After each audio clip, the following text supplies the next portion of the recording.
Hi, my beautiful family. Welcome back to Mr. Peter's Stories, your own family channel. May the Almighty bless every woman with unmatched strength, courage that rises above all trials, and a heart so pure it brings light to everyone around her.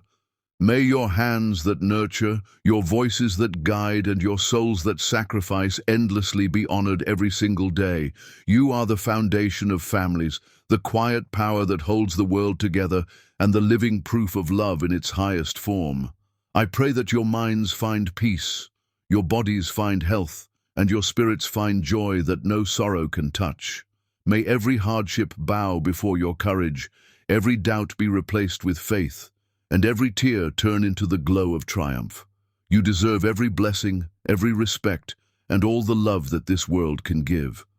To my precious family, I see your silence, and I understand.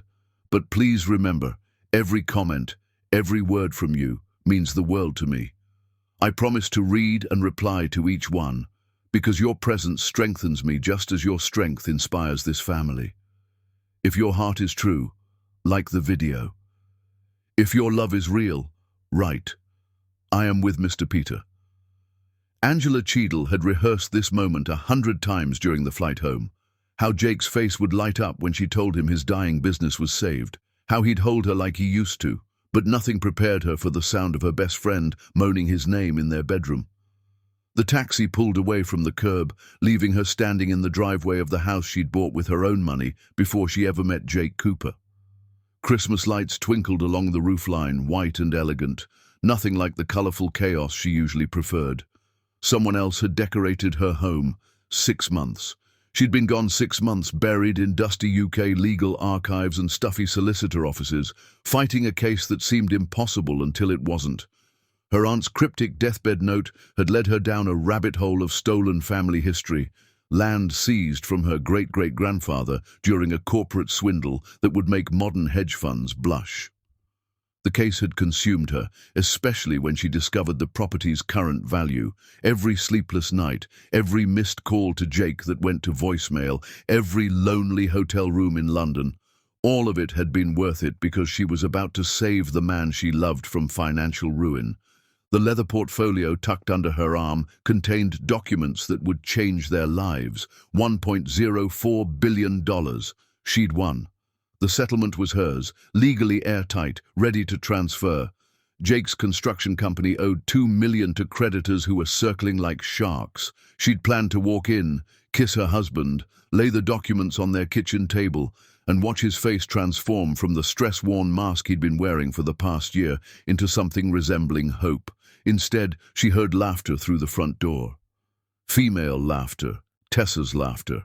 Angela's key turned silently in the lock. The house smelled different. Vanilla candles instead of the cedar ones Angela loved. New throw pillows on the couch. A woman's cardigan draped over the chair where Jake usually tossed his work jacket. Pictures of Angela had been turned face down on the mantel. The bedroom door stood half open at the end of the hall. God, Jake, right there.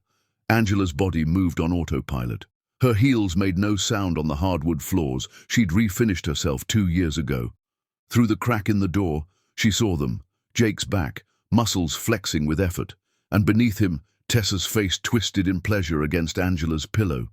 Their pillow, in their bed. But it wasn't the sex that shattered her. It was the intimacy. The way Jake kissed Tessa's forehead afterward. The way Tessa's hand traced patterns on his chest like she'd done it 1,000 times before. The way they fit together in the bed Angela had chosen, in the space Angela had occupied for 5 years of marriage. "I love you," Tessa whispered, and Jake kissed her again without hesitation. Angela pushed the door open. It hit the wall with a crack that made them both scramble apart, sheets tangling, eyes wide with shock. She didn't scream, didn't cry. The rage burning through her veins demanded something colder than tears. She walked to Tessa first. The slap echoed like a gunshot, snapping Tessa's head to the side hard enough to leave an immediate handprint across her cheek. Tessa yelped, clutching her face, but Angela had already turned to Jake. His mouth opened. "Angela, wait, I can explain." The second slap split his lip. Blood bloomed against his teeth. "Angela, please!" Tessa started, scrambling for a sheet. Angela dropped her suitcase on the floor with a thud that made them both flinch. The leather portfolio slid out, legal documents spilling across the hardwood. She didn't pick them up. She simply looked at them both, her husband of 5 years and her best friend of 7, and felt something inside her crystallize into diamond-hard clarity. "Keep the house," Angela said, her voice so calm it frightened her. "Keep each other. Keep everything." She turned and walked out. Behind her, Jake called her name, desperation cracking his voice, but Angela didn't look back. She made it to the front porch before her hands started shaking, made it to her rental car before her vision blurred, made it 3 blocks before she had to pull over and grip the steering wheel so hard her knuckles went white. The phone in her purse buzzed. She pulled it out with trembling fingers. Her UK attorney, Richard Pemberton. "Mrs. Cooper, the press embargo lifts at midnight GMT. I need verbal confirmation before I release the news. Do you want your husband listed as co-beneficiary on the inheritance documents or just yourself?" Angela stared at the message, at the words, "your husband," at the question that would determine whether Jake Cooper walked away from their marriage with nothing or with $500 million. She looked back at the house, her house, where lights glowed warm in the bedroom window, where the man she'd fought for was probably still in bed with the woman who'd smiled in Angela's face every Sunday brunch for years. Her thumbs moved across the screen. "Remove Jake Cooper from all documents. Inheritance is solely in my name. Release the news." She hit send before she could second-guess herself. The response came immediately. "Confirmed. Congratulations on your victory, Ms. Cheadle. The world will know by morning." Angela sat in the dark rental car, watching Christmas lights blink on houses up and down the street where families gathered, oblivious to the fact that 3 lives had just detonated blocks away. She thought about the 6 months she'd spent alone in London, the calls to Jake that grew shorter and less frequent until they stopped altogether around month 3. The way she'd told herself he was just stressed about the business, that he still loved her, that absence made hearts grow fonder. She'd been fighting to save them while he'd been replacing her. Her phone buzzed again. A notification from a UK news site. "Breaking. American woman wins historic £804 million land settlement in century-old property dispute." Then another, and another. Within minutes, her phone exploded with alerts, news sites, social media, messages from numbers she didn't recognize. But nothing from Jake. Angela pulled back onto the road, driving with no destination in mind, as the city she'd called home for a decade became a blur of lights, and the life she'd known for 5 years became nothing but wreckage in her rearview mirror. Her phone rang. Jake's number. She watched it ring once, twice, 3 times, then sent it to voicemail. It rang again, immediately. This time, she turned the phone off completely.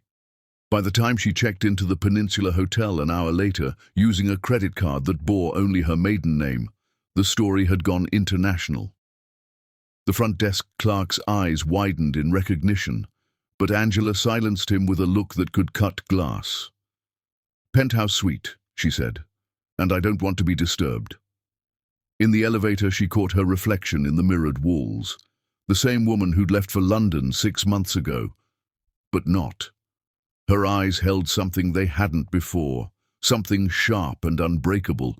She'd left home to save her husband and returned to find he didn't want saving. Fine. She'd save herself instead. Chapter 2. The silence that destroyed everything. Jake Cooper spent Christmas morning calling his wife's phone 47 times, each unanswered ring a hammer, driving home a truth he'd been too arrogant to consider. Angela's silence wasn't weakness, it was war. The house felt contaminated with his guilt. Tessa had fled within an hour of Angela's departure, tears streaming, babbling apologies Jake barely heard over the roaring in his own ears.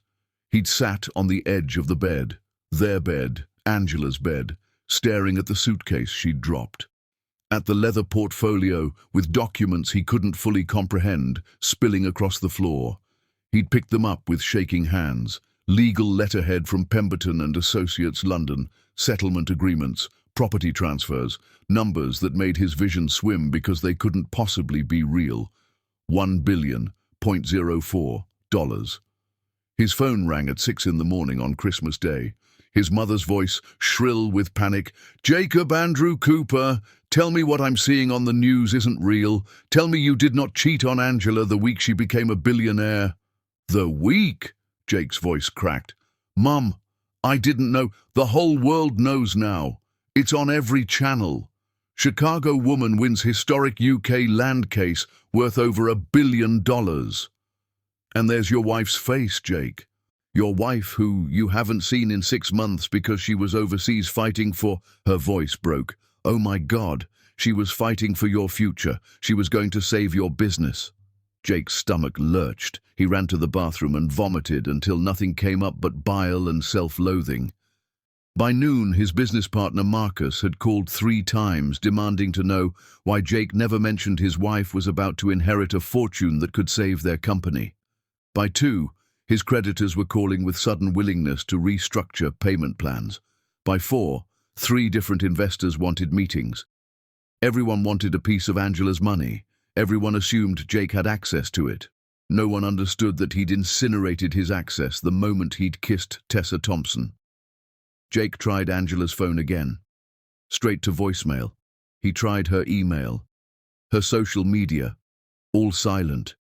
He called her colleagues at the non-profit where she'd worked before leaving for London. No one had heard from her.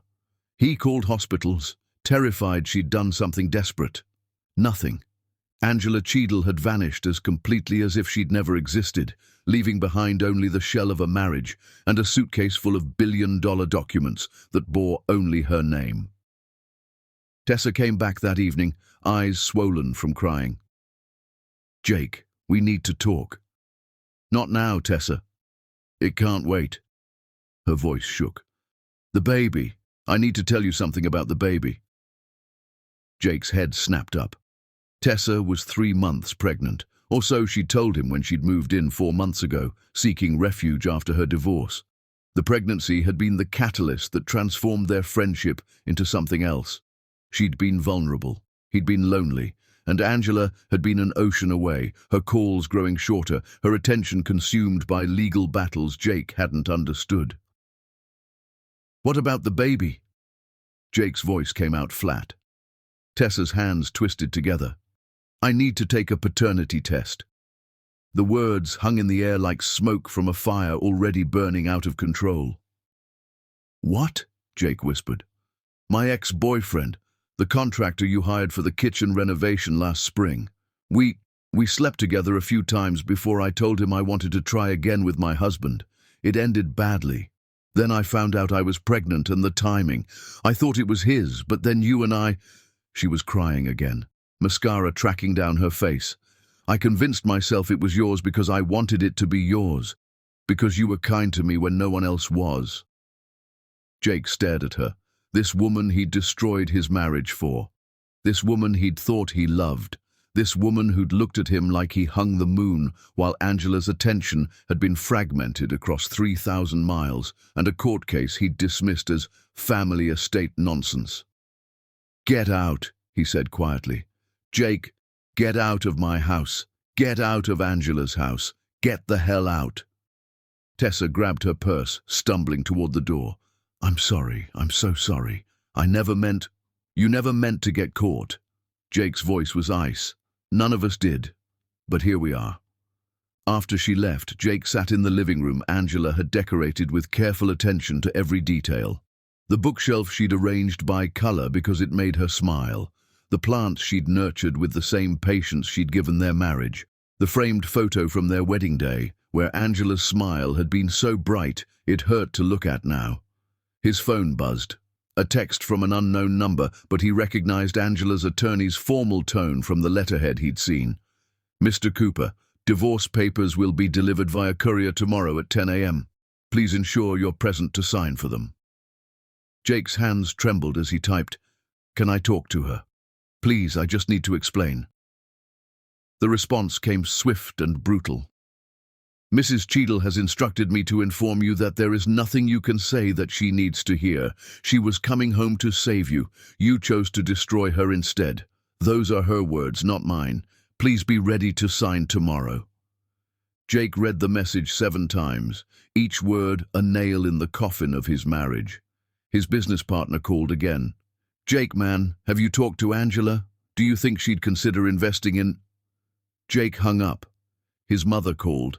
His sister, his college roommate, who he hadn't spoken to in 3 years, but who'd apparently seen the news. Everyone wanted to know the same thing. Could Jake get access to the money? No one asked if he was okay. No one asked if Angela was okay. And why would they? He'd made his choice. He'd chosen temporary comfort over permanent partnership. He'd chosen Tessa's immediate attention over Angela's long-distance devotion.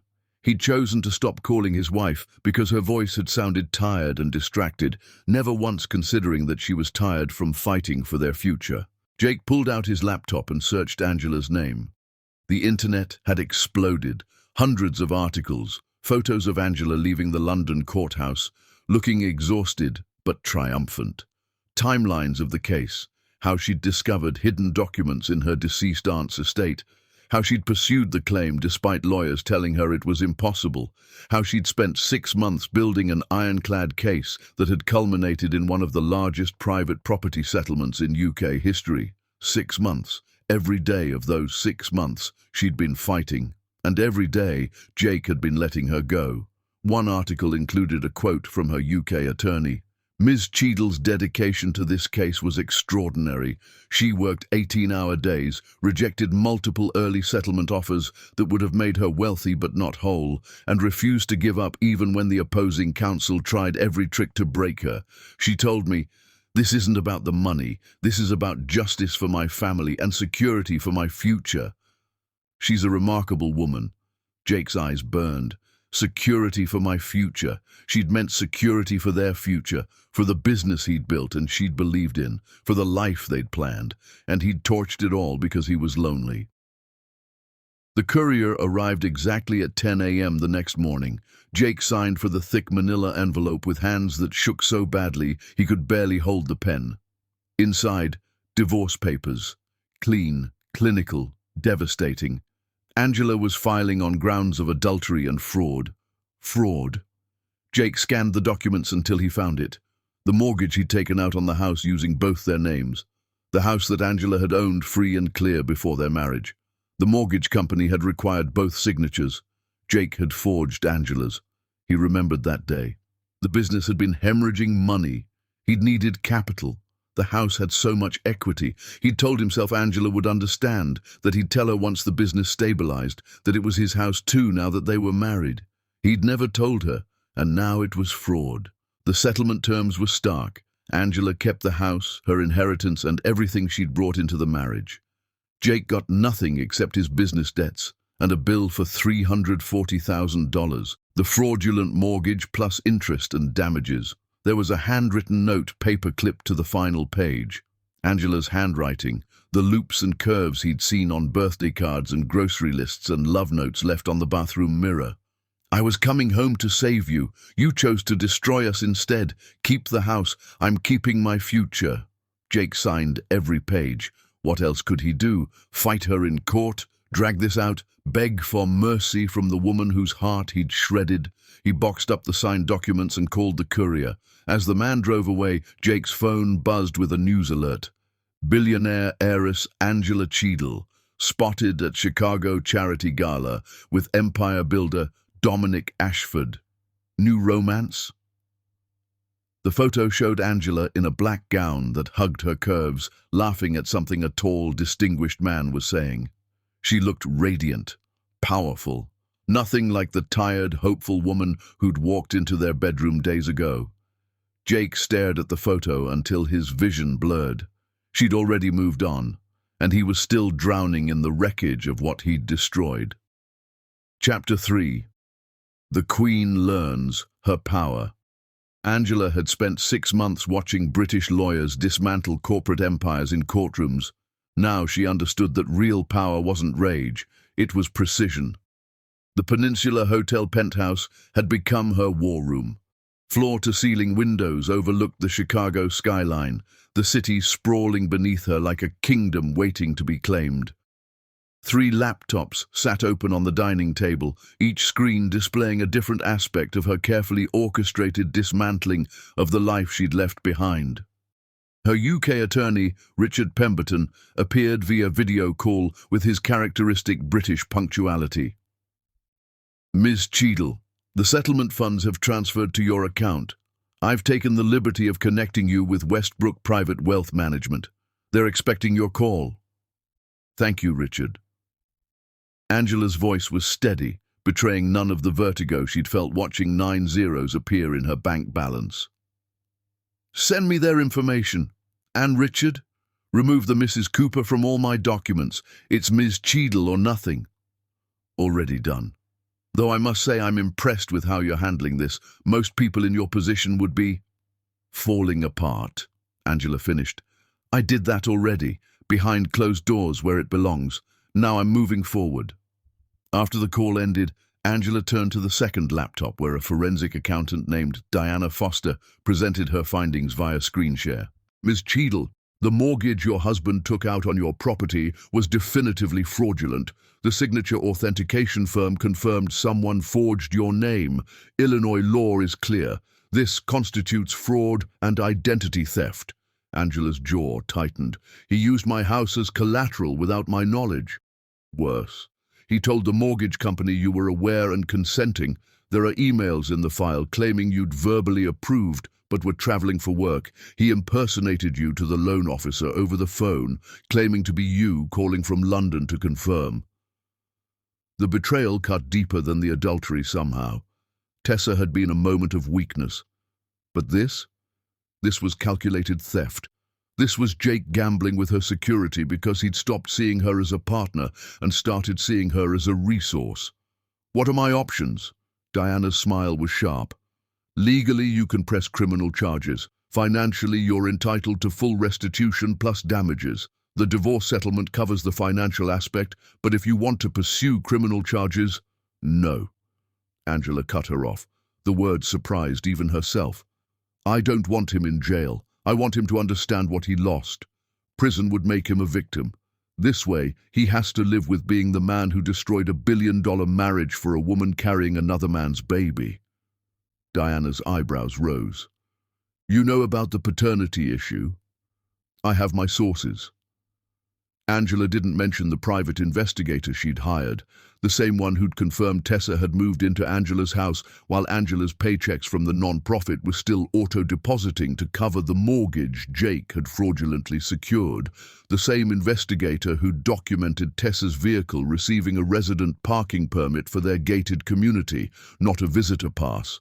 Tessa hadn't just slept with Jake. She'd moved into Angela's life like a hermit crab, claiming an abandoned shell. The third laptop chimed with an incoming call from her divorce attorney, Gloria Martinez, a woman whose reputation for ruthlessness was matched only by her impeccable win record. "Angela, I need to prepare you. The media attention is going to intensify. Your story has everything the public loves: betrayal, massive wealth, a powerful woman wronged. You're going to get interview requests, book deal offers, people coming out of the woodwork claiming to be your friend. I don't want fame, Gloria. I want closure. Then we move fast and clean. Jake's attorney sent over the signed papers this morning. He's not fighting anything. The man knows he has no leverage." "Good." Angela stood, pacing to the window. Below, the city pulsed with life. People heading to work, oblivious to the quiet revolution happening in the penthouse above them. "What about the house?" "It's yours. Once the divorce is finalized, you can do whatever you want with it. Sell it, rent it, burn it down. Though I don't recommend that last option from a legal standpoint." Angela laughed, the sound bitter. "I'm not sure I ever want to see it again." "Understandable, though from a practical standpoint, it's worth about $800,000. Not much compared to your inheritance, but donate it." The words came out before Angela had fully formed the thought. "Excuse me? There's a women's shelter on the south side. Hope Rising. They help women escaping domestic violence rebuild their lives, deed the house to them. They can use it as transitional housing or sell it for funding, I don't care which. I just want something good to come from that place. Gloria was quiet for a moment. That's a significant charitable donation. The tax implications. I have $1 billion, Gloria. I think I can afford to give away one house without missing a meal. Fair point. I'll draw up the paperwork. Angela, for what it's worth, you're handling this with more grace than most people would. After the call ended, Angela allowed herself 60 seconds of pure feeling. She thought about walking into that bedroom, about the Christmas lights she hadn't put up, about the vanilla candles that had replaced her cedar ones, about the way Jake had kissed Tessa with the same casual intimacy he'd once reserved for Angela. 60 seconds. Then she locked it down and returned to work. Her phone buzzed with a text from an unknown number. Ms. Cheadle, this is Jonathan Westbrook from Westbrook Private Wealth Management. Richard Pemberton gave me your contact. I'd like to discuss investment strategies for your settlement. Are you available for a call? Angela was typing a response when her phone rang. Not a number in her contacts, but the UK country code made her answer. Ms. Cheadle, this is Dominic Ashford. I'm calling from London. We haven't met, but I've been following your case with great interest. I believe we have some business to discuss regarding your newly acquired property. The name rang a bell. Angela pulled up her fourth laptop. Research was her weapon now, and searched while he talked.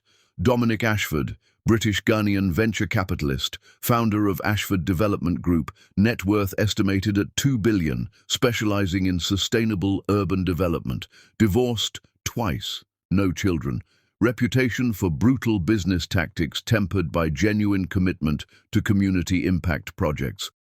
Mr. Ashford, I'm listening. I'll be direct because I suspect you appreciate efficiency.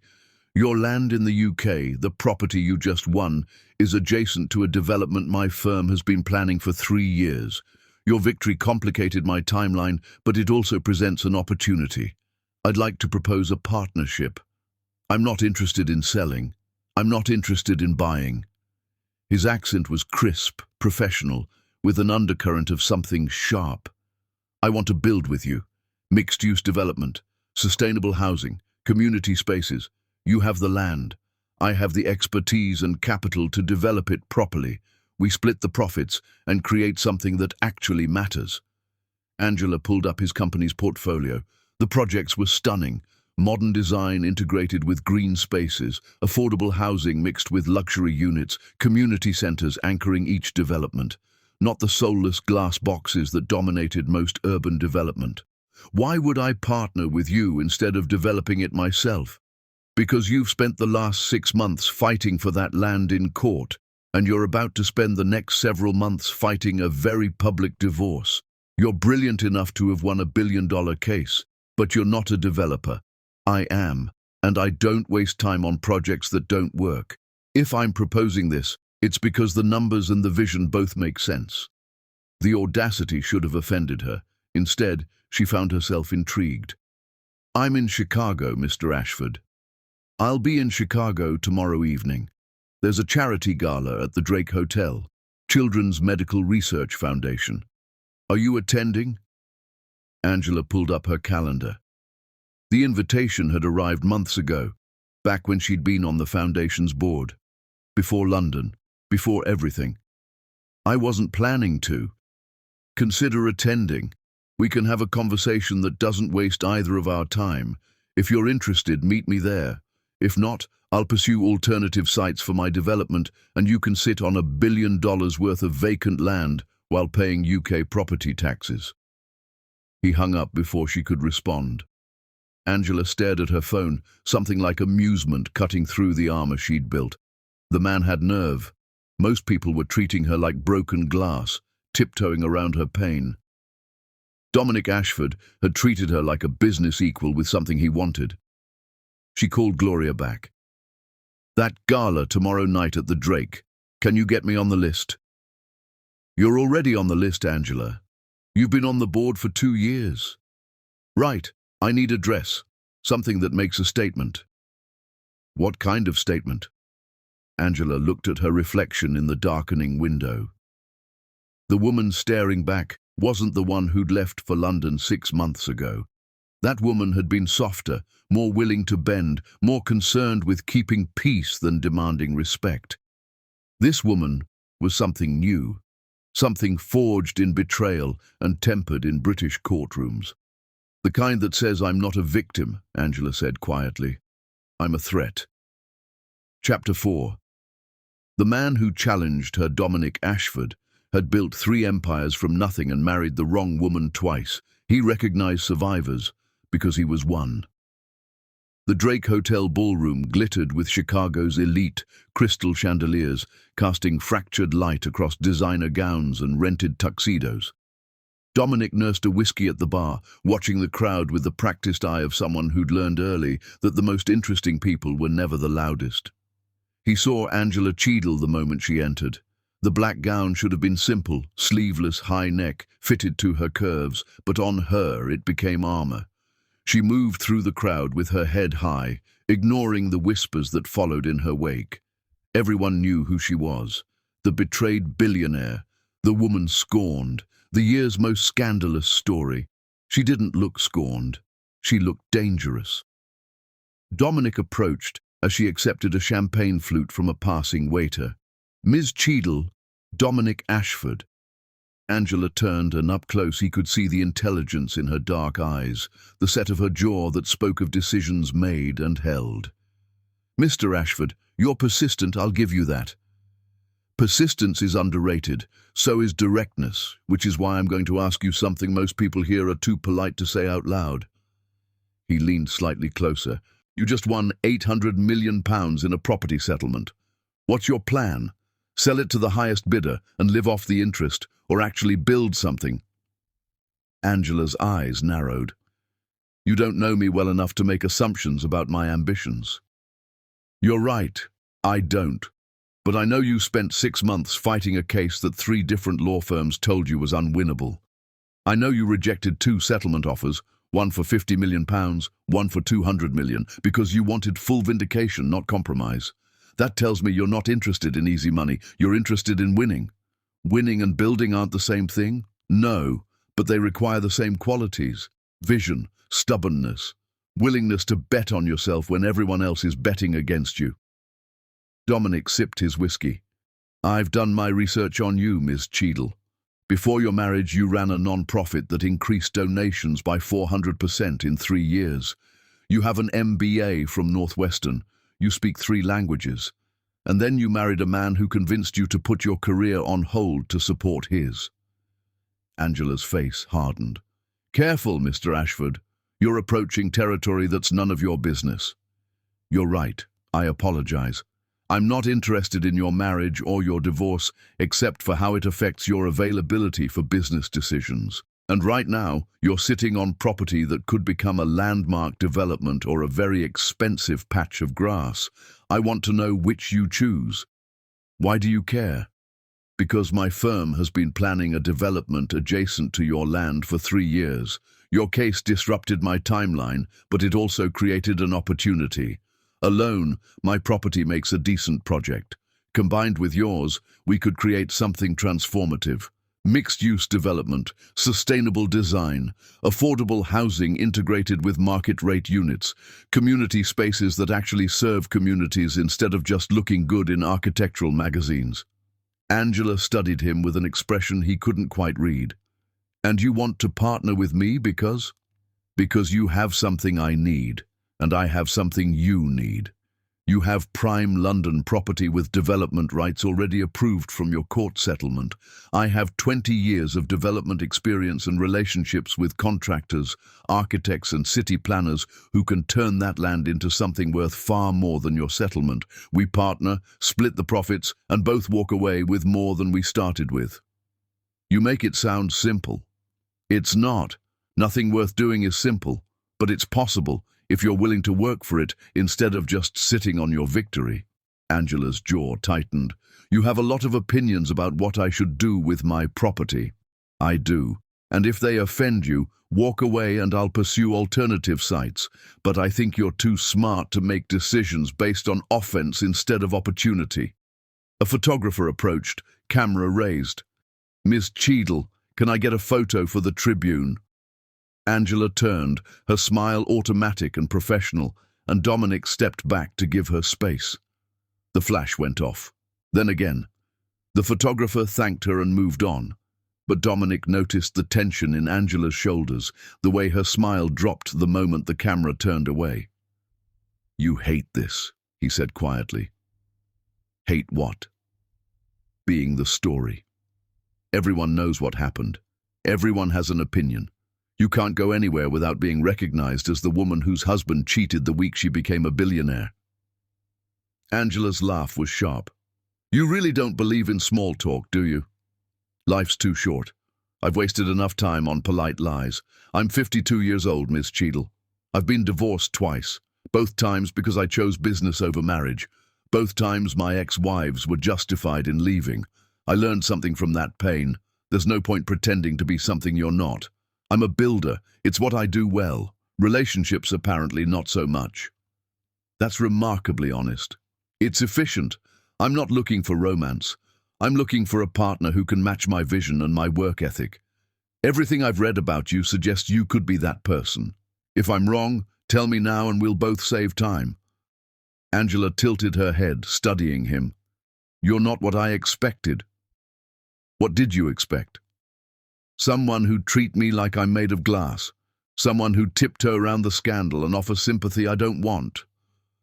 "I read about your case. You went toe-to-toe with corporate lawyers who tried every trick to break you. You documented everything, built an airtight case, won a settlement that stunned legal experts. That's not someone who needs coddling. That's someone who needs challenge." For the first time that evening, Angela's smile reached her eyes. "You're either very perceptive or very presumptuous." "Both. It served me well." Dominic pulled a business card from his jacket pocket. "Here's my proposal. Come to London next month. Tour the properties, yours and mine. Meet with my architects and planners. See what we could build together. If you're interested, we move forward. If not, we shake hands and go our separate ways. No pressure, no games, just business." Angela took the card, her fingers brushing his briefly. "And if I say no, then I respect your decision and find another site. I've built empires before, Miss Cheadle. I'll build another. But I'd rather build one with someone who understands what it costs to fight for something and win." "You're very confident. I'll say yes." "I'm confident you're smart enough to recognize opportunity when it's presented. Whether you take it is your decision." Angela slipped the card into her clutch. "I'll consider it. That's all I ask." Dominic raised his glass. "To new possibilities." Angela clinked her champagne flute against his whiskey glass. "To possibilities." They talked for another hour, the conversation ranging from London property markets to sustainable design to the failures of modern urban planning. Angela challenged every assumption he made. Dominic countered with data and experience. By the time the charity auction began, Dominic realized he was enjoying himself in a way he hadn't in years. This woman wasn't looking for rescue. She was looking for respect. He could work with that. As the evening wound down, Angela excused herself to speak with board members she'd been avoiding. Dominic watched her navigate the crowd, gracious but guarded, smiling but never letting anyone close enough to ask the questions she didn't want to answer. A photographer caught them together near the end of the night. A candid shot, Angela laughing at something Dominic had said, his hand gesturing as he made a point about building codes, both of them clearly engaged in conversation that had nothing to do with scandal or sympathy. Neither of them noticed the camera. They would see the photo the next morning, splashed across social media with breathless captions, "Billionaire heiress Angela Cheadle, spotted with empire builder Dominic Ashford, new romance." But in that moment, they were just two people who'd built and lost and were considering whether they had the courage to build again. Chapter 5. The House of Cards Burns. Tessa Thompson had spent her entire life confusing men's temporary need for permanent love. And now she was learning the difference. The cramped apartment smelled like mildew and her roommate's cheap perfume. Tessa sat on the edge of the twin bed she'd bought from Goodwill, staring at the envelope in her hands like it contained a live snake. Paternity test results. She'd paid extra for rush processing. Her hand shook as she tore it open. The words blurred until she forced herself to focus.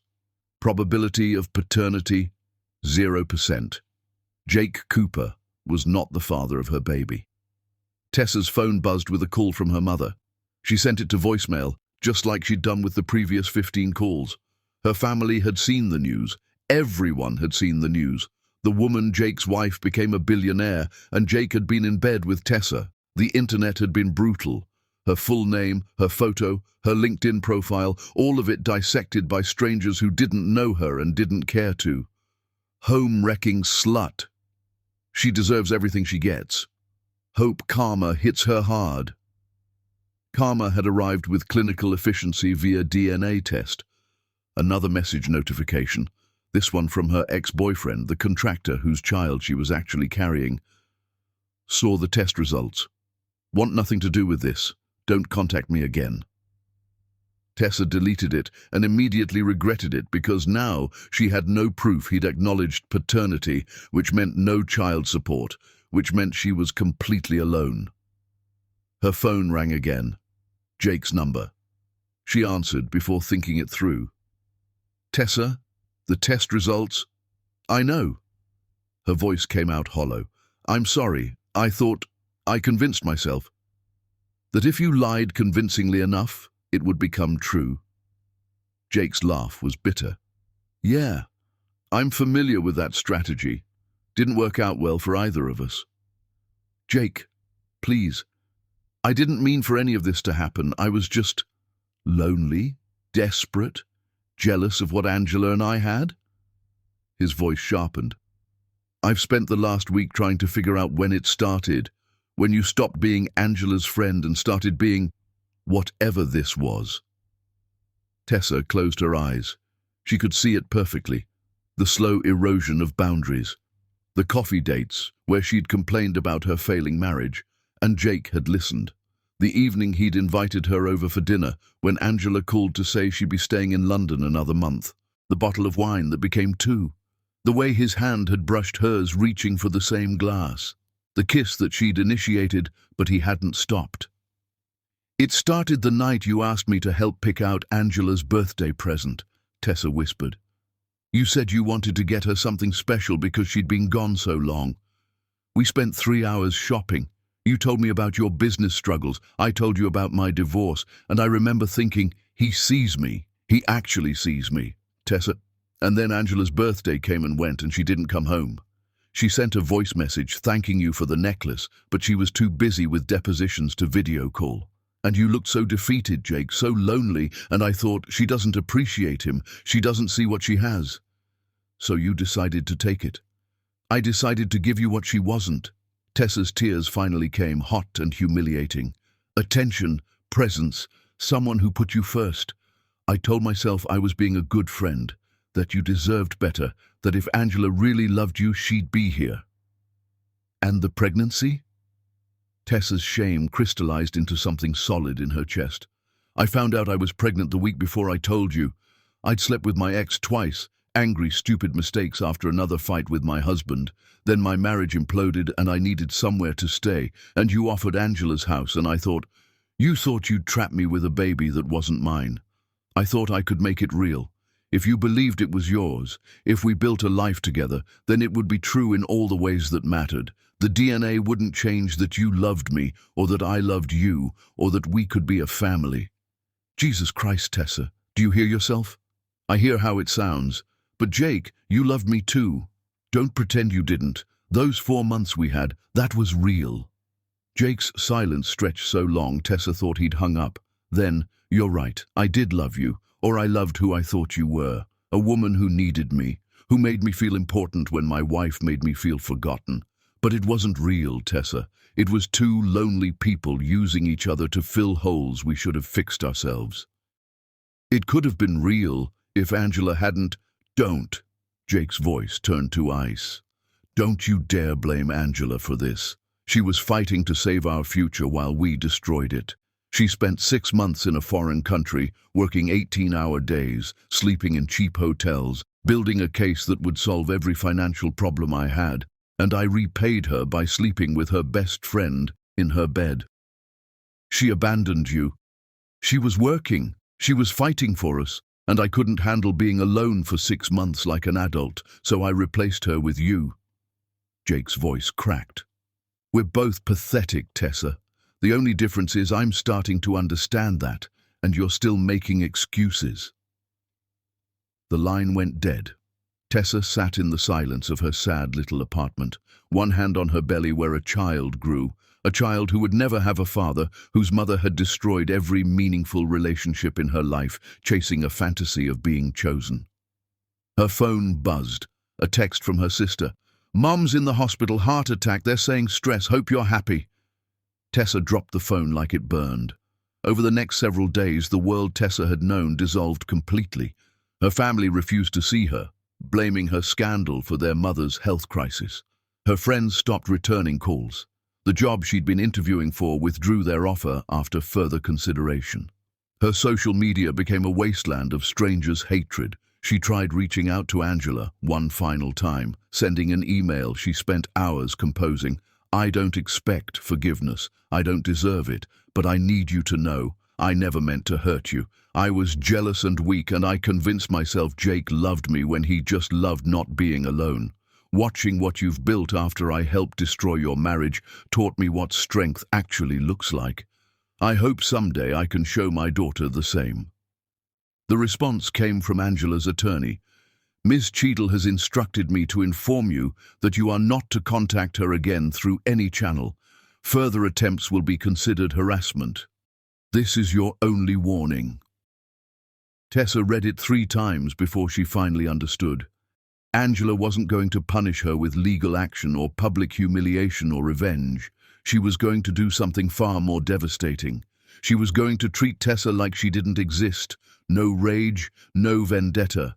Just complete and utter erasure from a life Tessa had tried to steal.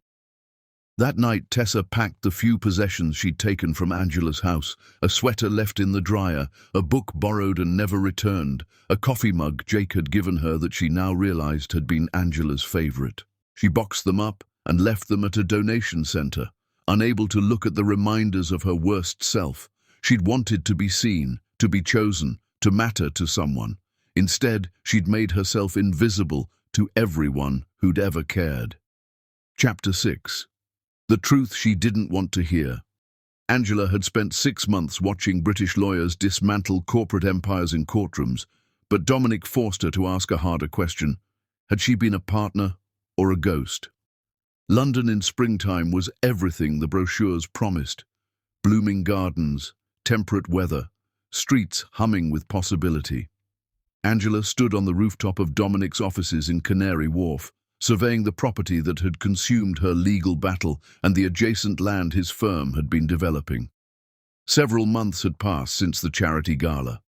Months of video calls, architectural plans, financial projections, and increasingly personal conversations that strayed far from business into territory Angela hadn't expected. She'd spent those months not just reviewing Dominic's proposals, but educating herself. She'd enrolled in an intensive development finance course online, spent weekends reading urban planning case studies, attended zoning board meetings in Chicago to understand how cities actually functioned at the regulatory level. She'd learned that winning a billion-dollar case didn't make her a developer any more than owning a piano made her a concert pianist. The knowledge gap was humbling, and exactly the wake-up call she needed. Dominic joined her at the railing, 2 coffee cups in hand. "You're quiet. That's usually when you're about to tell me my latest plan is rubbish." Angela accepted the coffee with a small smile. "I've been reading the community impact assessment you sent. The section on affordable housing integration. You're proposing 40% affordable units. Most mixed-income developments barely hit 20%. Why the higher ratio? Because 20% creates poor doors and separate entrances. 40% forces true integration.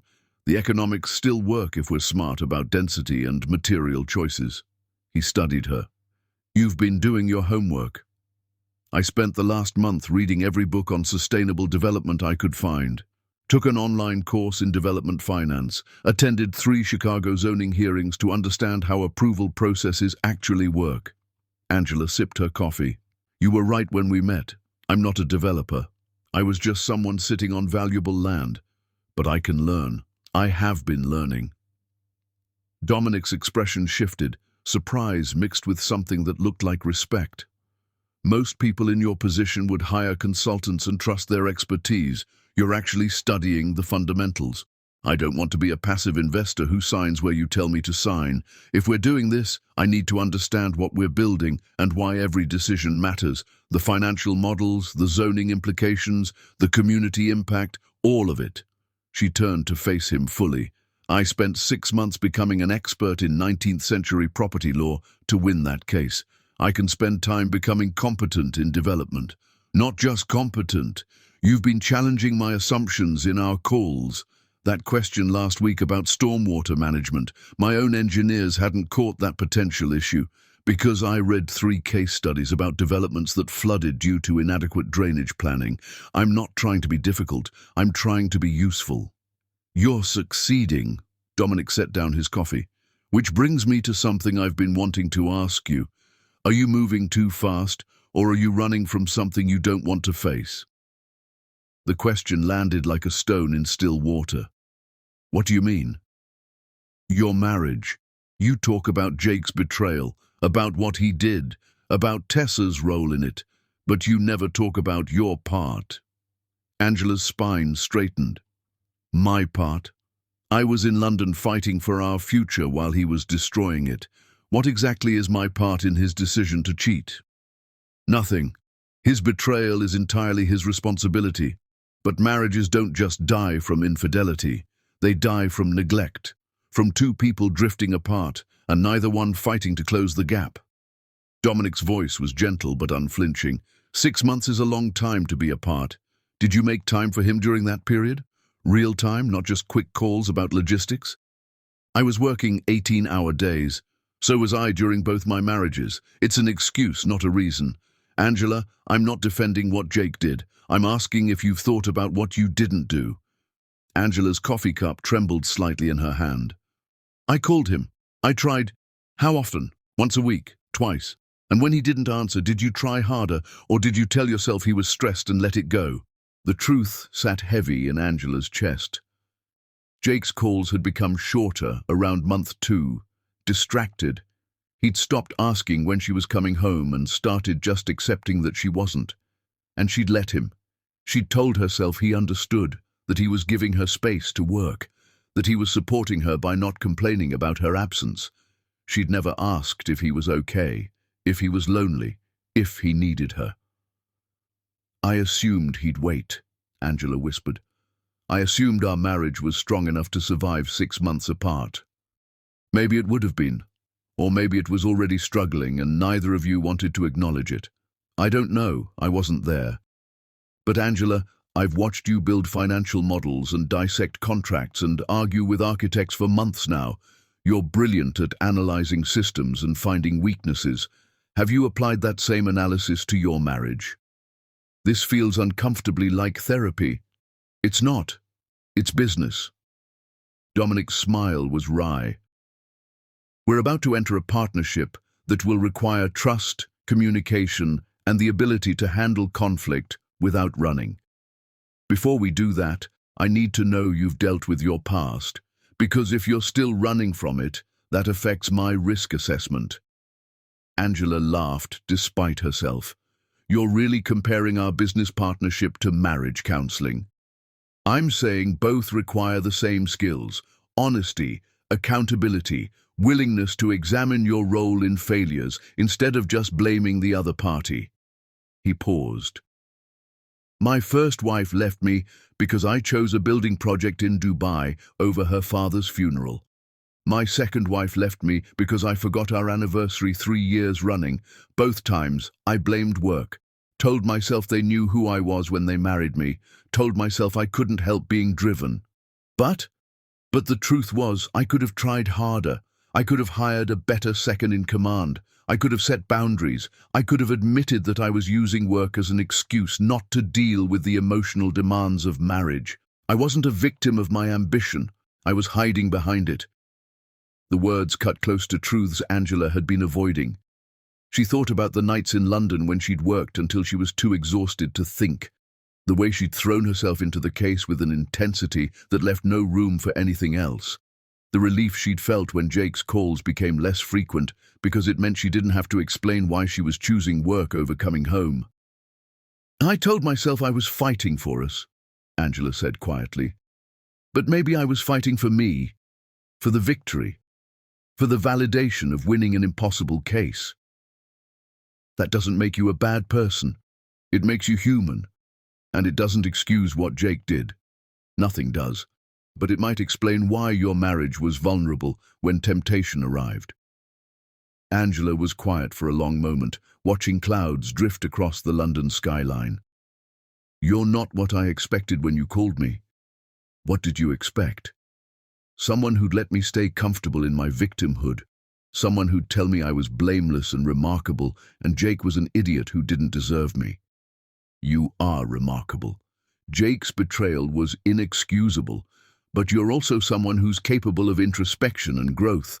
The question is whether you choose it or whether you stay frozen in the moment he hurt you. Angela turned to face him fully. Why do you care? This is supposed to be a business partnership. Because I've worked with brilliant people who were still bleeding from old wounds. They make terrible decisions, they self-sabotage, they burn out or blow up or disappear when things get difficult. Dominic held her gaze. I need to know that if we do this, if we build something together, you're building forward, not just running from what's behind you. And if I'm still figuring that out, then we move slowly. We build the partnership on honesty instead of assumptions. And if at any point you realize you're not ready, you walk away, and I respect that. Angela studied him. This man who challenged instead of coddled, who demanded accountability instead of offering sympathy. Months ago, she would have found it offensive. Now, she found it oddly refreshing. Over the next week in London, Angela did something she hadn't allowed herself before. She met with Dominic's team, architects, engineers, community planners, and asked basic questions she would have been embarrassed to ask earlier. She admitted what she didn't know. She took notes like a student, not an expert. She spent evenings in her hotel room creating spreadsheets comparing different development models, teaching herself how to read construction timelines and budget allocations. One evening, Dominic found her in the office conference room at 8 p.m., surrounded by architectural drawings and zoning code documents. You're still here. I'm trying to understand why your affordable units are clustered in the north section versus distributed throughout. There's an economic reason, isn't there? Construction phasing. We can break ground on the north section while still securing final approvals for the south. It accelerates the timeline by 8 months. He sat across from her. But you're right to question it. Clustering creates exactly the segregation we're trying to avoid. So we distribute them and accept the longer timeline? Or we find a creative phasing solution that gives us both speed and integration. That's what good development does, solves problems instead of accepting compromises. Angela made a note. I have a lot to learn. You're learning faster than most. You know what impresses me most? You're not pretending to know more than you do. That's rare at your wealth level. The money doesn't change what I don't know. It just means I can afford the best teachers. Angela closed her laptop. I need to think about the project, about what I'm ready for, about whether I can be the kind of partner you need. Fair enough. Dominic straightened. I'm here all week. Take the time you need. That night, alone in her hotel room, Angela did something she'd been avoiding since Christmas.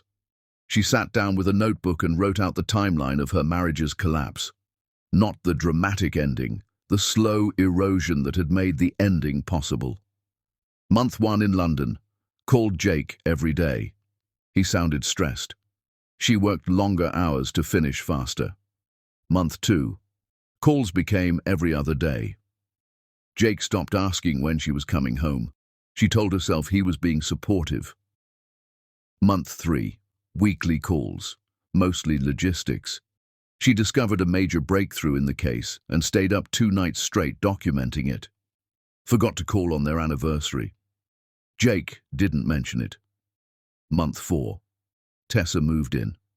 Angela only knew because Jake mentioned it casually. Tessa's staying in the guest room while she figures out her divorce. Angela said that was nice of them. Month 5. Jake stopped answering half her calls. Angela told herself he was busy with the business. Month 6. The case consumed everything. She barely noticed when days passed without talking to Jake. Angela stared at the timeline, at the evidence of her own withdrawal presented in stark, undeniable facts. She picked up her phone and called Dominic. "I wasn't present," she said when he answered, "in my marriage. I was there in body when I was home, but I was never fully there in attention or priority. I told myself work was temporary, that Jake understood, that our marriage could survive anything because we loved each other. But love without presence is just a story you tell yourself." "Angela, I'm not saying Jake's betrayal was my fault. It wasn't. He made a choice, but I made choices too. I chose the case over our connection. I chose achievement over intimacy. I chose to believe distance didn't matter because I didn't want to deal with how much it cost." "What made you realize this?" "You, asking me questions I've been afraid to answer." Angela laughed shakily. "I think I'm ready now, to build something new, to be a real partner instead of a ghost." "Tomorrow morning," Dominic said, "meet me at the property. I want to show you what we could create." "Dominic, thank you for not letting me stay comfortable. Partners push each other. That's the deal." After they hung up, Angela opened her laptop and composed an email to her therapist, a woman she'd seen twice and then abandoned because it was easier to stay busy than deal with feelings. "I'm ready to do the work now," she wrote. "I'm ready to face what I need to face." She hit send before she could second-guess herself. Some truths couldn't be run from forever. Chapter 7. The divorce that changed everything. Jake Cooper walked into divorce court believing he'd lost everything. He walked out understanding he'd never had it to begin with. The Cook County courthouse smelled like floor polish and broken promises. Jake sat on a bench outside courtroom 4, his attorney shuffling papers beside him with the bored efficiency of someone who'd done this 1,000 times. Across the hall, Angela sat with her attorney Gloria Martinez, looking composed in a navy suit that probably cost more than Jake's car payment. She didn't look at him, not once. They'd been in the same building for 30 minutes, and she hadn't acknowledged his existence. "Mr. Cooper," Gloria approached with documents. "Ms. Cheadle is willing to waive the waiting period if you sign today. Everything is as outlined in the settlement we sent you." Jake scanned the papers he'd already read a dozen times. Angela kept everything she'd brought into the marriage. He kept his business debts. He paid her $340,000 for the fraudulent mortgage. The house went to a women's shelter. "She's giving away the house?" Gloria's expression was carefully neutral. "Ms. Cheadle believes something good should come from that property. Hope Rising provides transitional housing for women escaping domestic violence. They'll either use it for that purpose or sell it to fund their programs." Jake thought about Angela discovering the fraud, about her finding out he'd forged her signature to gamble with her security. He wanted to explain that he'd been desperate, that the business was dying, that he'd planned to tell her once things stabilized. But those were excuses, not reasons. "I'll sign," he said quietly. They entered the courtroom. The judge, a woman in her 60s with sharp eyes and zero patience, reviewed the settlement with clinical efficiency. "Mr. Cooper, do you understand you're waiving any claim to Ms. Cheadle's inheritance?" "Yes, Your Honor." "And you acknowledge the debt you owe for fraudulent use of her property?" "Yes, Your Honor." "Ms. Cheadle, you're certain you want to proceed without seeking criminal charges for the fraud?" Angela spoke for the first time, her voice steady. "I'm certain, Your Honor. I want closure, not revenge." The word hit Jake like a physical blow. Closure, as if their 5 years of marriage could be wrapped up and filed away like a completed case. The judge signed the papers. Divorce granted. You're both free to go. That was it. 5 years of marriage dissolved in 15 minutes. Jake stood, his attorney gathering papers, but found himself frozen as Angela turned to leave. She moved past him like he was furniture, her perfume, something new, not the scent he remembered, trailing behind her. Angela. She stopped. Didn't turn around, but stopped. Can we talk? Just for a minute, please. Gloria started to object, but Angela raised a hand. It's fine. To Jake. Outside. They found a quiet corner in the courthouse lobby, near windows overlooking the city. Angela stood with her arms crossed, her posture defensive, and Jake realized this might be the last time they ever spoke. I'm not asking for forgiveness, he started. I don't deserve it, but I need you to know I did love you. Everything that happened, every stupid choice I made, it wasn't because I didn't love you. Then why? Angela's voice was quiet, but something sharp lurked underneath. If you loved me, why did you destroy us? I got lonely. You were gone so long and I felt abandoned, even though I knew you were working. Every call got shorter. Every conversation felt like you were distracted.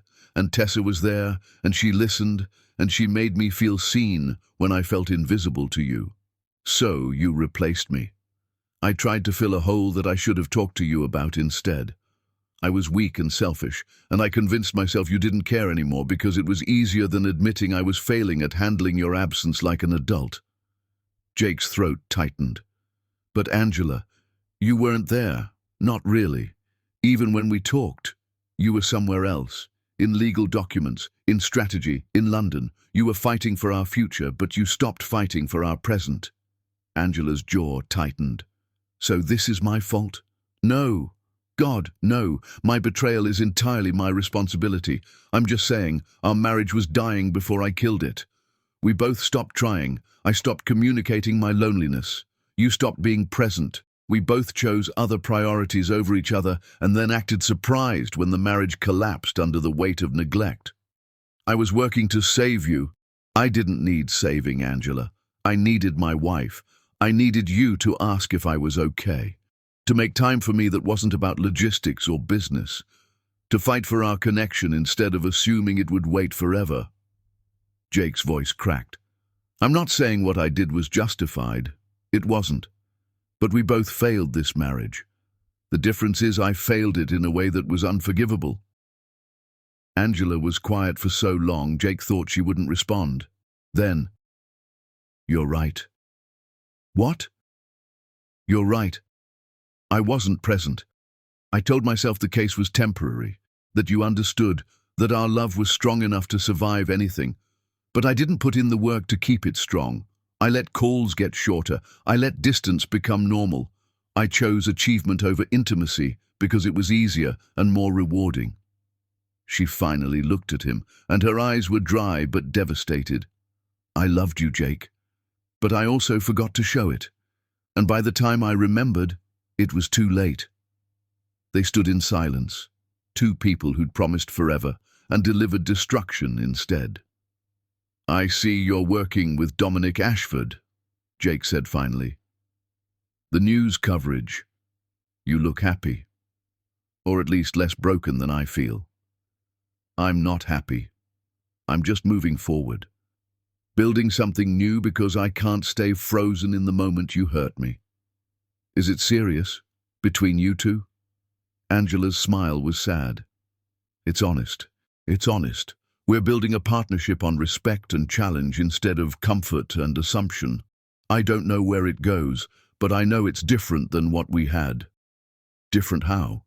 He doesn't let me hide, doesn't let me stay comfortable in victimhood or blame, forces me to look at my failures instead of just yours. She paused.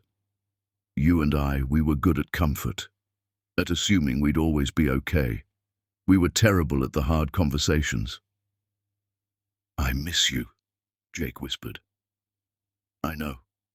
I miss who we were before we broke each other. Angela adjusted her bag. But we can't go back. We can only learn from what we destroyed and try not to repeat it with other people. Will you be okay? Really? Eventually, will you? Jake thought about his one-bedroom apartment, his restructured business that he now ran as an employee instead of an owner, the therapy sessions his mother had insisted on. I'm learning. It's humbling and painful and nothing like I thought my life would be, but I'm learning. Then maybe some good came from this. Angela. Yeah? For what it's worth, I'm sorry. For the affair, for the fraud, for every way I failed you, you deserved better. We both did. Angela turned to leave, then paused. Jake, I forgive you. Not because what you did was okay, but because holding on to anger is exhausting and I'd rather use that energy to build something new. She walked away, her heels clicking against marble, and Jake watched until she disappeared through the courthouse doors. His attorney approached. You okay? No, but I will be. Jake signed the final papers with steady hands. I have to be. Outside, the late spring sun was warm. Chicago waking from winter, the city renewing itself. Jake walked to the L, joined the stream of people living ordinary lives, and tried to imagine a future where he was someone worth knowing again. Behind him, Angela slid into a car where Dominic waited. He didn't ask how it went, just handed her a bottle of water and let her breathe. Thank you, she said after a moment, for being here. Partners show up, that's the deal. Angela leaned back against the seat, watching the city pass, and felt something release in her chest. Not forgiveness exactly, not closure, just acceptance that some things ended, and that was okay. Some things ended, so better things could begin. Chapter 8. The Empire. They built together. Somewhere between London boardrooms and Chicago construction sites, Angela stopped building an empire for revenge and started building one for legacy. Time had passed since the divorce. Enough time for wounds to scar over, for patterns to shift, for Angela to stop counting days since the betrayal and start counting milestones towards something new. Phoenix Commons had grown from blueprints and financial models into steel and concrete rising from the London earth, a testament to what happened when vision met execution. Angela stood in the middle of what would become the development's central plaza, watching crews transform vacant land into something that would change thousands of lives. The development sprawled across both her property and Dominic's, 20 acres of carefully planned integration between luxury and affordable housing, green spaces and community centers, commercial zones, and public art. Construction moved in orchestrated phases, each section building on the last, the timeline extended deliberately to ensure quality over speed. You're smiling. Dominic appeared at her elbow, hard hat slightly askew, blueprints tucked under one arm. That's either very good, or you've finally lost your mind from dealing with contractors. I'm just thinking about how different this is from what I imagined when I won the case. You imagined selling the land and living on a beach somewhere. I imagined using the money to hurt Jake, to make him understand what he'd lost. Angela gestured at the construction around them. Instead, I'm building housing for people who need it, funding a women's foundation, creating jobs. Somehow revenge became purpose. Funny how that works. Dominic unfurled the blueprints on a makeshift table. Though I'd argue this is still revenge, just a better kind. How so? The best revenge isn't destruction. It's becoming so successful that the person who hurt you becomes irrelevant to your story. Jake's somewhere in Chicago, living his small life. You're here, building something that will outlast both of you. That's power he can never touch. Angela studied the blueprints. The next phase of the development, affordable family units with integrated childcare and community gardens. She'd fought for the childcare component over Dominic's initial objections that it would complicate the budget, She'd won by presenting data on how affordable childcare increased resident retention and community stability. More importantly, she'd understood the data because she'd spent months learning how to read economic impact studies, how to model long-term community outcomes, how to think like a developer instead of just someone with money. The education hadn't been quick or easy. She'd made mistakes, costly ones. There was the week she'd approved a material substitution that looked identical on paper, but would have resulted in building code violations. Dominic's chief engineer had caught it, and Angela had been mortified.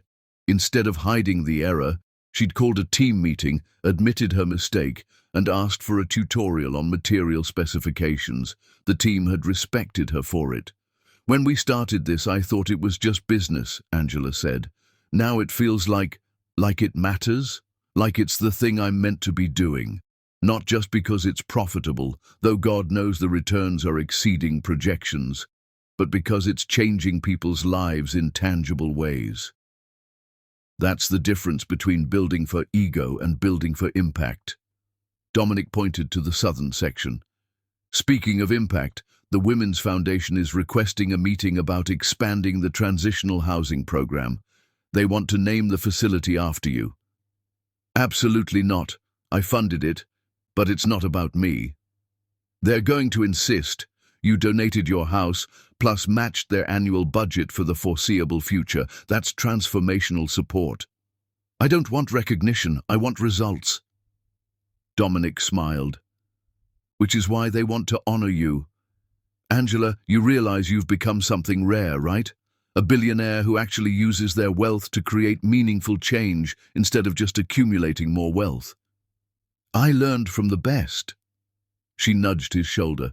"You could have built traditional luxury condos and made double the profit. Instead, you're mixing affordable units into prime real estate and creating inclusive communities." "My mother lived in social housing when I was young. Terrible conditions, no green space, no community resources, just warehousing poor people out of sight." Dominic's expression hardened. "I swore if I ever had the power to build differently, I would. This project is personal for me, too." They'd been working together for over a year now, and Angela had learned the stories Dominic didn't share with journalists. 2 failed marriages because he couldn't stop working. A childhood marked by his mother's struggles as a Ghanaian immigrant in London.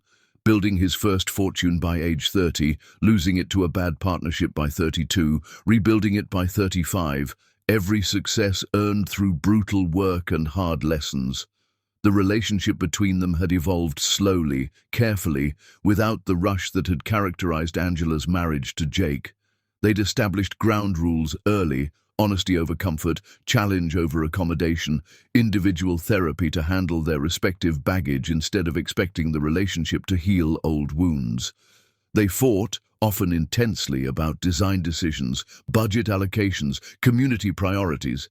But they fought fair, with data and respect, and they always emerged with better solutions than either had started with. "We're quite a pair," Angela mused. 2 people who destroyed their marriages, building buildings, now building an actual life together. Is that what we're doing? Dominic's tone was light, but something serious lurked underneath. Building a life? Angela felt her pulse quicken. They'd been dancing around this conversation for months. The late-night calls that had nothing to do with business. The way their hands would brush reviewing documents and neither would pull away.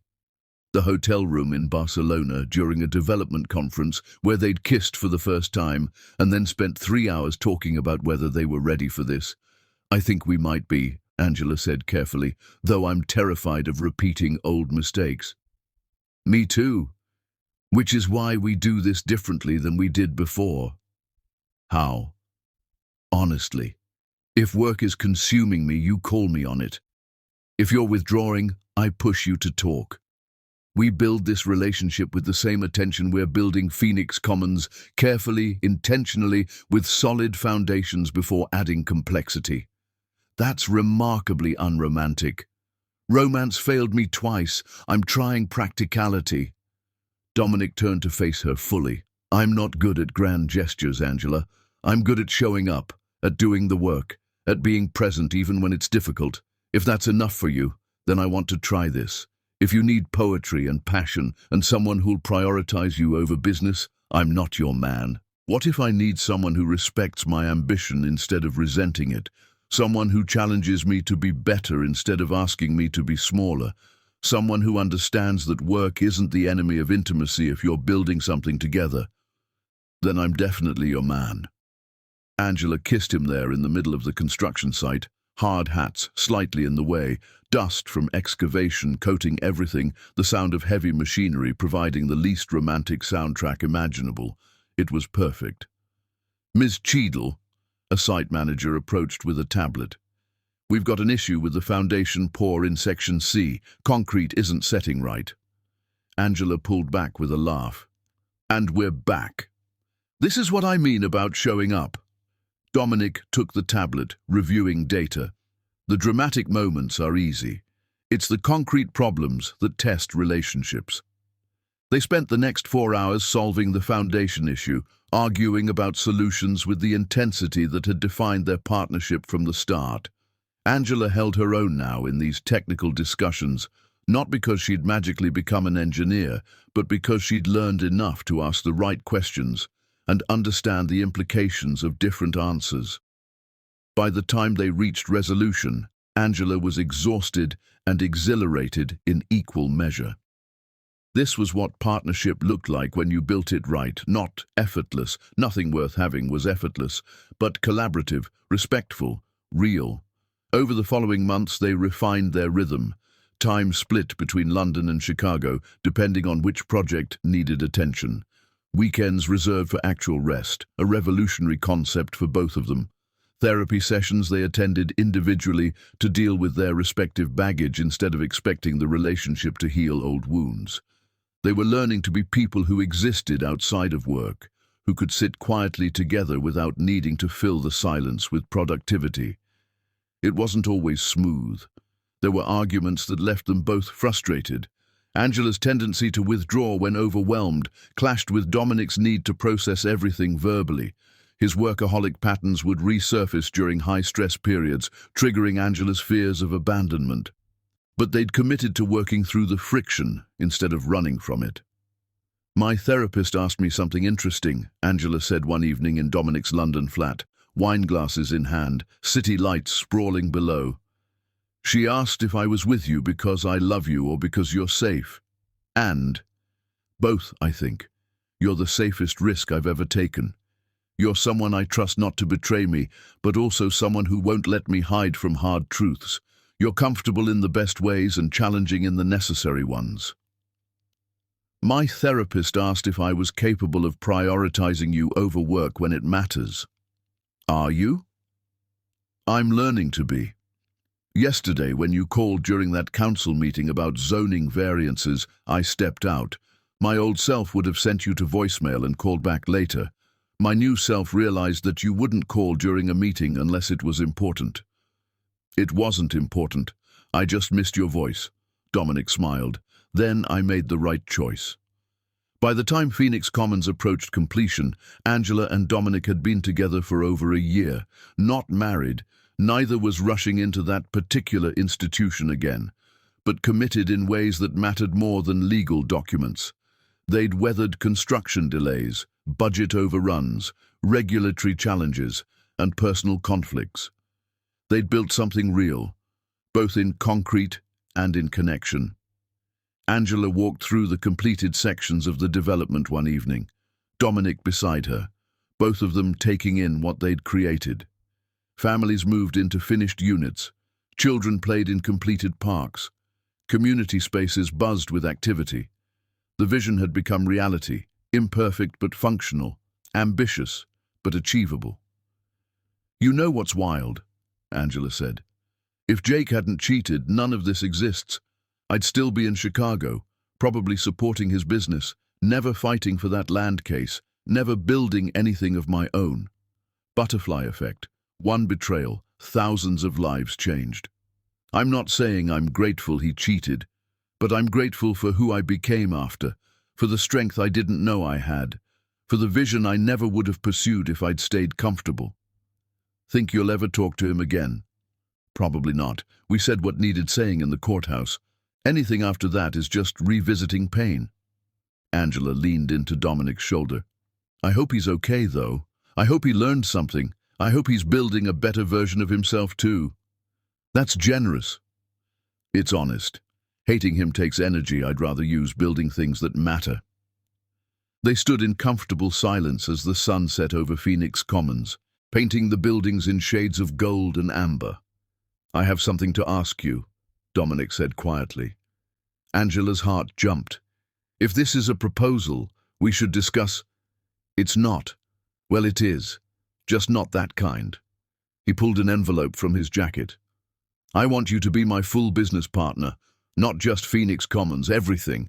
Ashford Development Group becomes Ashford Cheadle Development. Equal partnership, equal say, equal profits, equal headaches. Angela stared at the envelope. Dominic, your company is worth billions. You built that over 30 years. I've been doing this for barely 2 years. And you've proven yourself a brilliant developer with vision that matches mine and work ethic that exceeds it. I don't want to work alone anymore, Angela. I want to build with you. Not just one project, everything. This is insane. It's logical. We work well together. We challenge each other. We share values. We're building a life together. Why not formalize the business too? Angela opened the envelope. Partnership papers, Ashford Cheadle Development Group, terms that were genuinely equal, not some patronizing gesture. What about when we fight? She asked. Because we will fight. We've already fought about community space allocation and affordable unit ratios and whether the common areas needed that much green space. And we resolved every fight by presenting data and compromising where logic demanded it. Angela, I'm not asking you to be my employee or my yes woman. I'm asking you to be my equal, to build an empire with me instead of just your own empire alone. Angela read through the papers, thought about the past years, thought about who she'd been when she walked out of her house on Christmas Eve and who she'd become since. Yes, she said, let's build an empire. They signed the papers right there, using the hood of a construction vehicle as a desk, the completed Phoenix Commons bearing witness to what two broken people could create when they chose to build instead of hide. Chapter 9. The closure she didn't know. She needed some apologies don't come from the people who hurt you, they come from the people who watched and said nothing. Angela was in her Chicago office reviewing contracts when her assistant buzzed. Miss Cheadle, there's a Mrs. Cooper here to see you. She says it's important. Angela's stomach dropped. Which Mrs. Cooper? She says she's Jake's mother, Evelyn Cooper. Angela hadn't seen Evelyn since before the divorce. They'd been close once. Sunday dinners, birthday celebrations, the kind of relationship that had made Angela believe she'd found family in marriage. Then the betrayal, and Evelyn had sent one text. I'm so sorry for what my son did. I understand if you never want to see me again. Angela had never responded. Send her in. Evelyn Cooper looked older than Angela remembered. The woman who'd always seemed unshakable now seemed fragile, her hands twisting her purse strap nervously. Angela, thank you for seeing me. I wasn't sure you would. Please, sit. Angela gestured to the chair across her desk, her professional mask firmly in place. What can I do for you? I came to apologize. I should have done this 2 years ago, but I was a coward. Evelyn's eyes were damp. I knew Jake was struggling. I knew you were gone a long time. I should have called you. Should have told you he needed support.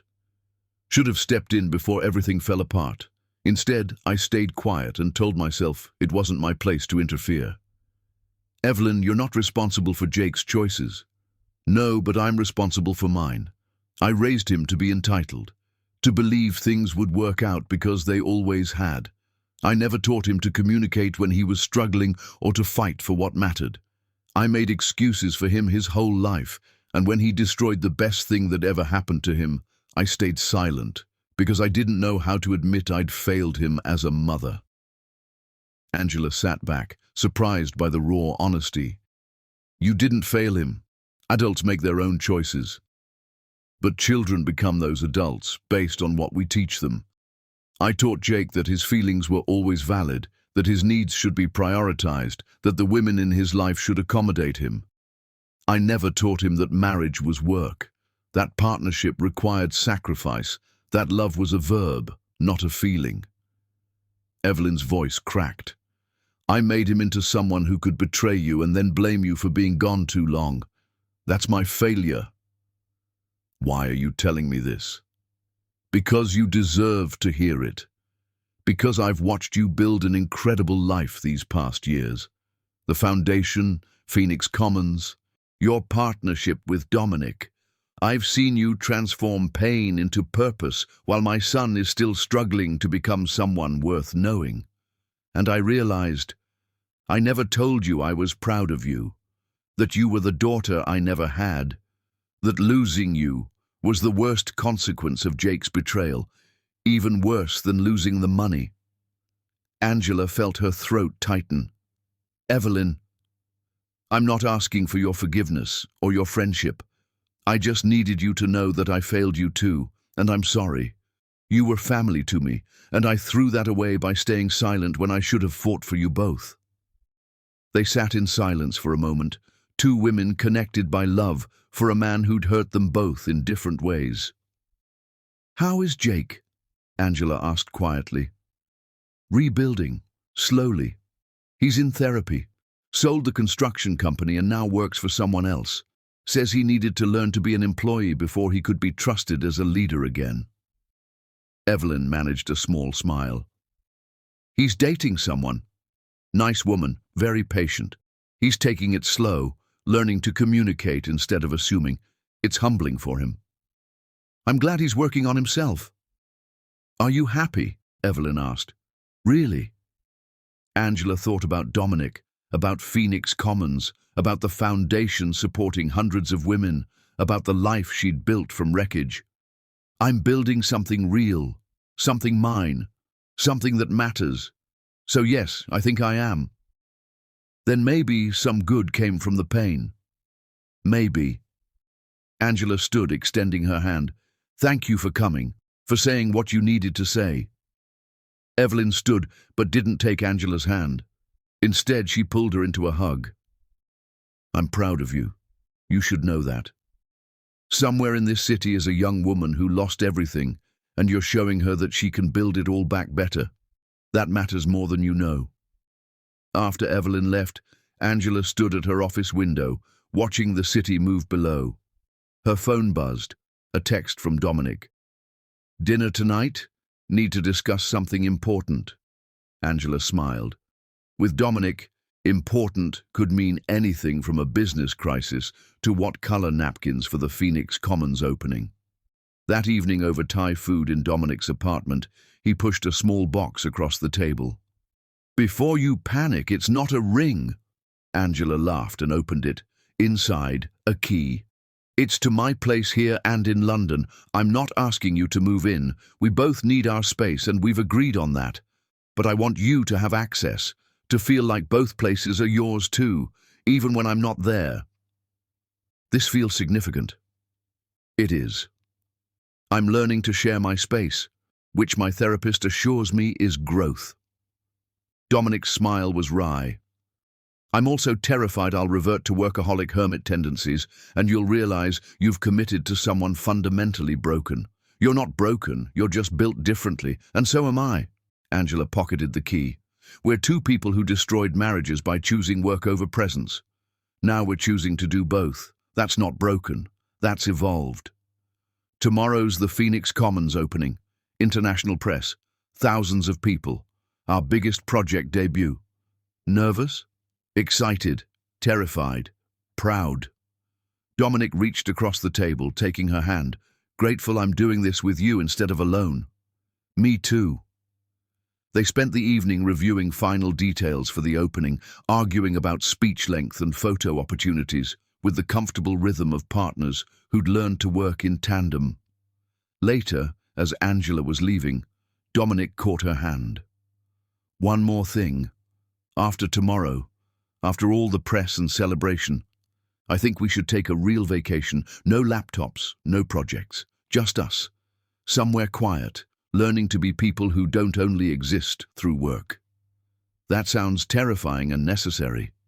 Most good things are.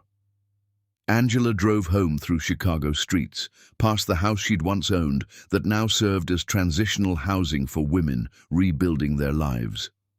She didn't stop, didn't feel the need to revisit what had been. Her phone pinged with an email notification.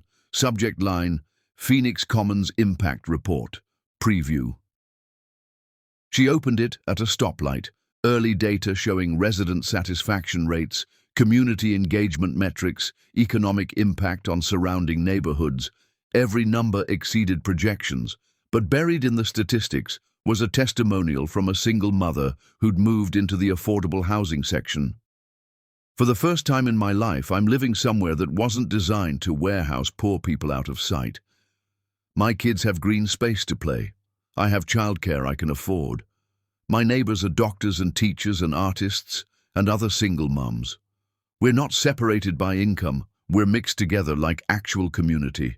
Phoenix Commons gave me more than housing. It gave me hope. Angela read it 3 times, then forwarded it to Dominic with one word. This. His response came immediately. This is why we do it. Tomorrow, they'd cut ribbons and give speeches and smile for cameras. But tonight, Angela sat in her car and let herself feel the weight of what they'd created. Not just buildings, but possibility. Not just profit, but purpose. She'd walked out of a burning marriage years ago with nothing but $1 billion settlement and a shattered heart. She was walking into tomorrow with an empire, a partner, and the knowledge that the best revenge wasn't destruction. It was becoming someone even you didn't know you could be. Chapter 10. The Empire of Love. Angela Cheadle stood on the rooftop terrace of her London penthouse on the eve of her greatest triumph, wearing her power like armor and her peace like a crown, proof that the best revenge is becoming someone you're proud of. Below, Phoenix Commons glowed in the twilight, every window lit, every public space alive with movement. Tomorrow's grand opening would bring dignitaries, press, and thousands of residents celebrating not just a building, but a revolution in how communities could be built. Tonight belonged to quiet reflection. Dominic joined her with 2 glasses of wine. They didn't speak immediately, just stood together watching their creation breathe with life. Your mother called, Angela said eventually. She's bringing 12 family members to the opening. My mother thinks every event I'm involved in is a personal audience with the Queen. Fair warning, she'll try to feed you. Repeatedly. Resistance is futile.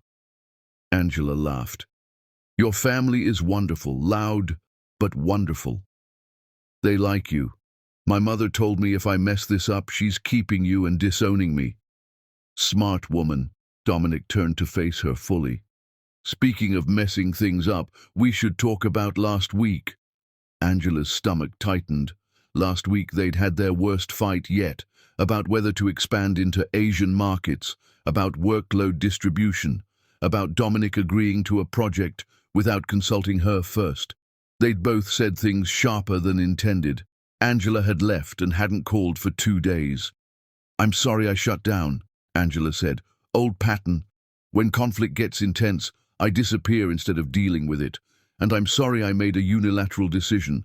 I keep forgetting I have a partner now who deserves equal say. Dominic set down his wine glass. But here's what's different. We're talking about it. We're not letting it fester. We're not pretending it didn't happen, or that we're fine when we're not. Growth is uncomfortable, but necessary. My therapist pointed out that I keep treating our partnership like my previous solo ventures. I need to actually share power, not just say I'm sharing it. And mine pointed out I run when things get hard instead of staying and fighting through it. Different pattern, same avoidance. Angela moved closer. But we're trying. That's what matters. Tomorrow night, Dominic said. After all the chaos, I want to ask you something, but I need you to know it's not what you think. Cryptic, I hate cryptic. You'll survive the suspense. The next day arrived in a blur of activity. Angela wore an emerald suit that commanded attention, her natural hair styled in elegant twists, every inch the billionaire developer she'd become. Dominic matched her in a perfectly tailored charcoal suit, and together they greeted dignitaries, gave interviews, and watched as Phoenix Commons officially opened to the world. The speeches were the easy part. Angela spoke about second chances, about building from rubble, about choosing creation over destruction. The crowd, over 2,000 people, erupted in applause. But the moment that broke her composure came during the community residence panel, when a woman Angela recognized from the impact report stood up. "My name is Jennifer. I'm a single mother living in the affordable housing section with my 2 kids. Before Phoenix Commons, we lived in a place that had rats and broken heat and neighbors who scared me. I worked 3 jobs and could barely afford rent." Her voice shook with emotion. "Now my kids play in safe parks. I can afford childcare and cut down to 1 good job. My daughter's teacher lives 2 floors up. My neighbor who's a doctor helped when my son got sick. We're not separated by money here, we're just neighbors. Phoenix Commons didn't just give me housing, it gave me hope that the world could actually work differently." The applause was thunderous, but Angela's vision blurred with tears she refused to let fall in public. After the formal events ended, Dominic pulled Angela away from the crowds to a quiet corner of the development's central park. Lights twinkled in trees, families strolled past, the sound of children's laughter floating through the air. "This is what we built," Dominic said quietly. "Not just buildings, not just profit. This, I know. Years ago you were sitting in a hotel room trying to remember how to breathe. Look at you now." Angela looked around at the community they'd created, the green spaces, the mixed-income housing, the childcare center, the community arts building, all of it functioning as designed. More importantly, all of it filled with people actually living better lives. "I couldn't have done this alone." "You absolutely could have. But I'm glad you didn't have to." Dominic reached into his jacket pocket. "Which brings me to what I wanted to ask you." Angela's heart jumped. "Dominic, relax. It's still not a ring." He pulled out an envelope. "It's bigger than that. Inside, architectural plans, a development proposal, multiple sites across 3 continents. What is this?" "The next 10 years. Projects we could build together, communities we could create, lives we could change. I'm asking if you want to keep building with me. Not just Phoenix Commons, not just Ashford Cheadle development, but a legacy, something that outlasts us both." Angela studied the plans: sustainable communities in Mumbai, affordable housing initiatives in Johannesburg, mixed-use developments in São Paulo, projects that would require years of work, massive capital investment, and complete commitment. "This is insane. It's ambitious. There's a difference. This is a decade of our lives. At least. Probably longer." Dominic met her eyes. "I'm not asking you to marry me, Angela. We've both done marriage badly enough to be cautious. But I am asking you to build a life with me, to commit to this partnership, business and personal, with the same energy we've given everything else, to trust that what we're creating together is worth the risk of trying again." Angela's hands trembled slightly as she reviewed the plans. Each project was carefully designed for maximum community impact. Each budget included affordable components. Each design integrated sustainability and accessibility. This wasn't just business. This was a mission statement for how to use wealth and power to actually change the world. "What if we fail?" she whispered. "Then we fail together, learn from it, build something better next time. Angela, I've failed at a lot of things, but I've never failed at showing up and doing the work. If you're with me, we'll work through whatever comes." Angela looked up at this man who'd challenged her from the first moment they met, who'd refused to let her stay comfortable in victimhood, who'd pushed her to examine her own failures instead of just blaming others, who'd taught her that partnership meant growth, not just companionship. "Yes," she said, "let's build a legacy." Dominic smiled, genuinely smiled, which he didn't do often. "You're sure?" I'm terrified, but I'm sure. Angela gestured at Phoenix Commons around them. Years ago, I thought my life was over. Now I'm standing in the middle of something I created from pain. If I can do this, I can do anything. Not alone, though, not anymore. No, not alone. They kissed there in the park they'd built, surrounded by families enjoying space designed with actual care. And Angela felt something settle in her chest. Not closure exactly, but completion. The final piece of healing she hadn't known she needed. Her phone buzzed. A text from an unknown number. Saw the news about Phoenix Commons opening. You built something incredible.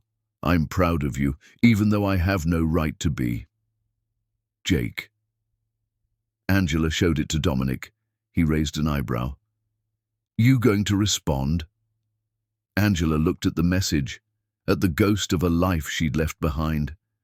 She thought about the woman who'd walked out of that house on Christmas Eve, broken and furious and lost, about the journey from that moment to this one. She deleted the message without responding. That chapter's closed, she said simply. And this one? Dominic gestured at the plans, at Phoenix Commons, at the life they were building. This one's just beginning. They spent the evening walking through Phoenix Commons, watching residents settle into their homes, children playing in parks designed for actual play instead of just aesthetics, community spaces filling with people who'd been strangers months ago and were neighbors now. Later, back at the penthouse, Angela stood at the window overlooking the development. Dominic joined her, sliding an arm around her waist. What are you thinking? He asked. That I came back to Chicago with $1 billion gift, planning to save a man who didn't want saving, and instead, I saved myself, and built an empire in the process. We built an empire, together. Best revenge I've ever seen. Angela leaned into him, watching lights flicker across Phoenix Commons like stars fallen to earth. It's not revenge anymore, it's just life. The one I chose instead of the one that was chosen for me. And the future. The future is 10 years of projects, international travel, arguments about building codes and community impact metrics, learning to share space and power and decision-making, probably more therapy, definitely more growth. She turned to face him. It's terrifying and exciting and nothing like I planned. Sounds perfect. Sounds real. They stood together in the penthouse Angela had bought as a refuge and transformed into a home, looking out at the city that had witnessed her destruction and her resurrection. Below, Phoenix Commons glowed, proof that from absolute devastation, something beautiful could rise. The woman who'd been betrayed on Christmas had become the woman who built empires by choice. The woman who'd walked away in silence had become the woman who spoke with authority. The woman who'd lost everything had become the woman who knew exactly who she was and what she was worth. And she'd found someone who saw that worth and matched it with his own, not a fairy tale ending, just two complicated people building something real together, one community at a time, one hard conversation at a time, one day at a time. The billion-dollar inheritance had bought her freedom, but the work she'd done with that freedom had bought her something more valuable. The knowledge that she could survive anything, and the certainty that she'd never again settle for being anything less than exactly who she chose to be. Angela Cheadle stood in her empire of her own making, wearing her power like second skin and her peace like armor, and knew with absolute certainty the best revenge wasn't destruction, it was transformation. And the best love wasn't rescue, it was partnership between equals who'd both been broken and both chose to build anyway. She'd come home to save her husband and found him destroying her. She'd left with nothing but money and walked into a future she'd created with her own vision, her own strength, and her own unbreakable will. Some stories don't end with revenge, they end with revolution. And Angela had revolutionized not just her life but thousands of others. That was power no betrayal could ever touch.